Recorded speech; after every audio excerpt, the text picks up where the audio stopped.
Maiden speech, Josh Babarinde. Thank you, Mr. Deputy Speaker. It was inspirational to listen to the story of the Honourable Member for Bassett Law and her determination to never stop dreaming. It was also inspirational, fantastic to hear maiden speeches from many others too, and I was interested to hear from some members competition around the length of piers in seaside towns. And I hail from the great town of Eastbourne, and while it might be the case that some honourable members have a longer pier than mine, it's important to remember that what you do with it is what is most important. And on our pier we have cafes, we have bars, we have a former nightclub at which I once organised parties. We have got it all going on Eastbourne Pier. But it's also an inspiration looking around this house and reading about the members in this house to see and be part of the most diverse Parliament ever. More women than ever before, more LGBT people than ever before, and more Joshes than ever before. This house's population went from 0 Joshes to 7 Joshes overnight on the 4th of July, and that is what you call an open door policy, Mr. Speaker. And if members struggle to remember which Josh I am, I can make it very simple for them. This Josh represents Eastbourne, the sunniest town officially in the UK. And as an Eastbourne lad, born and bred, it's the honour of my life to represent my hometown, and in particular to fight to protect services at our local hospital where I was born, the DGH, as our Member of Parliament. I'm so grateful to the people of Eastbourne for placing their trust in me. Now, gorgeous sun rays aside, my town shines bright in its many other accolades that it holds too. We are the home of the first roller skating ice rink in the UK, 1875, the first five-a-side football tournament, 1957, and the birthplace of Arctic Roll in 1958. And most personally, Eastbourne is the town that made me. Home wasn't always safe when I was growing up, but thanks to a wonderful family who loved me, thanks to scout leaders at 1st Seaside Troop who challenged me, and thanks to teachers at Cavendish School who believed in me, Eastbourne gave me opportunity. In fact, there is a particular supply teacher who I want to pay tribute to right now, and that is Caroline Ansell, who went on to become the Conservative MP for Eastbourne, my predecessor. Mrs. Ansell and I first met in the religious education classroom, room 116, in Cavendish School, when I was 15 years old. And perhaps she'd have given me a detention or two had she known at that time that one day I would come for her next job at the ballot box some years later.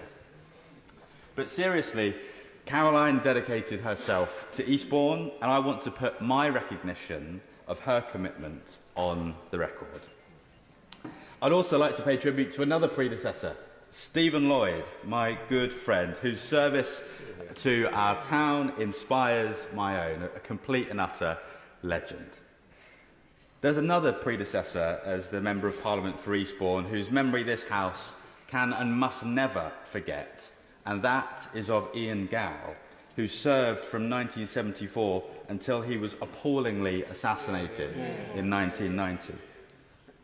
A few years before my time, Ian Gow is remembered and still admired by Eastbournians as an extremely hard-working Member of Parliament, and the shield that honours him in this House serves as a reminder of his service, of his grave sacrifice, and of our duty to pursue debate and disagreement with civility, with respect, and with peace. Yeah. Now, turning to the subject of this debate, I want to share a migration story which I think says a lot about the character of my town. And it started on a summer's day in 1960s Eastbourne when a sweet retired lady, Mrs. Baker, noticed a very curious sight. She saw another lady, also white, pushing a small black boy in a pram. Mrs. Baker Curious, struck up a conversation with that woman and asked what was going on. Mrs. Baker learned that the boy had been sent to live with that woman by a young Nigerian couple, and she was caring for the boy while that couple studied in London. Inspired, Mrs. Baker said that she would love to do the same. And coincidentally, the black boy's mother was pregnant again, and was for a third time a couple of years later. And so babies 2 and 3 were sent to live with the Baker family in Eastbourne. They were Toki Babarinde and Wale Babarinde, my uncle and my dad. And this was part of a sort of private fostering arrangement, not uncommon between West African families and white families at that time, but it wasn't without its complications. But in my dad's case, and for his brothers as well, moving to Eastbourne was a ticket to opportunity. They loved their upbringing, and Eastbourne embraced them. Now, sadly, my uncle Toki died earlier this year, and sat in the chapel during his funeral. I turned behind me, and among a sea of Nigerian faces was one white lady also paying her respects. Charmaine Baker, from the Baker family. That moment gave me goosebumps. Just like those moments when old school Eastbournians look at me in all my brownness and all my gayness and all my working class rootedness and say, Josh, you are one of our own. I share this story to say that while Eastbourne's hospitality traditions are often associated with the mighty bucket and spade, they go far, far deeper. Eastbourne's true hospitality traditions are of generosity, of welcome, of tolerance, of multiculturalism and compassion. The story of how I ended up in this house is testament to that, and I believe that the same goes in terms of those values for our country, regardless of what other members in various places in this house may say. Yeah. Now, while our town benefits from more sunshine hours than any other in the country, that blaring sun sometimes casts shadows too. I'm gutted to say that Eastbourne is also home to the busiest food bank in the country. Last year, it distributed more food parcels per head than any other food bank in the UK, according to the Trussell Trust.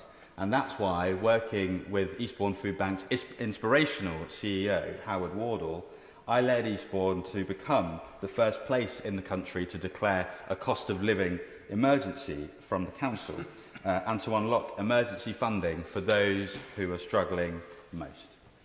It's also why I sincerely believe that this government should be even more ambitious in leading the fight against poverty by scrapping the 2-child benefit cap. A compassionate state is by no means a state that makes us soft or weak.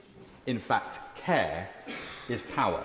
We cannot have enterprise, we cannot have innovation, we cannot have justice if we do not have a culture of care and compassion. This has underpinned my career's work, founding and running an organisation supporting vulnerable young people out of crime, out of gangs and into employment. Our constituents have sent us here to be bold in rebuilding and imagining our great country's spirit of having one another's backs, and as Eastbourne's MP, I will strive to achieve nothing less. Thank you.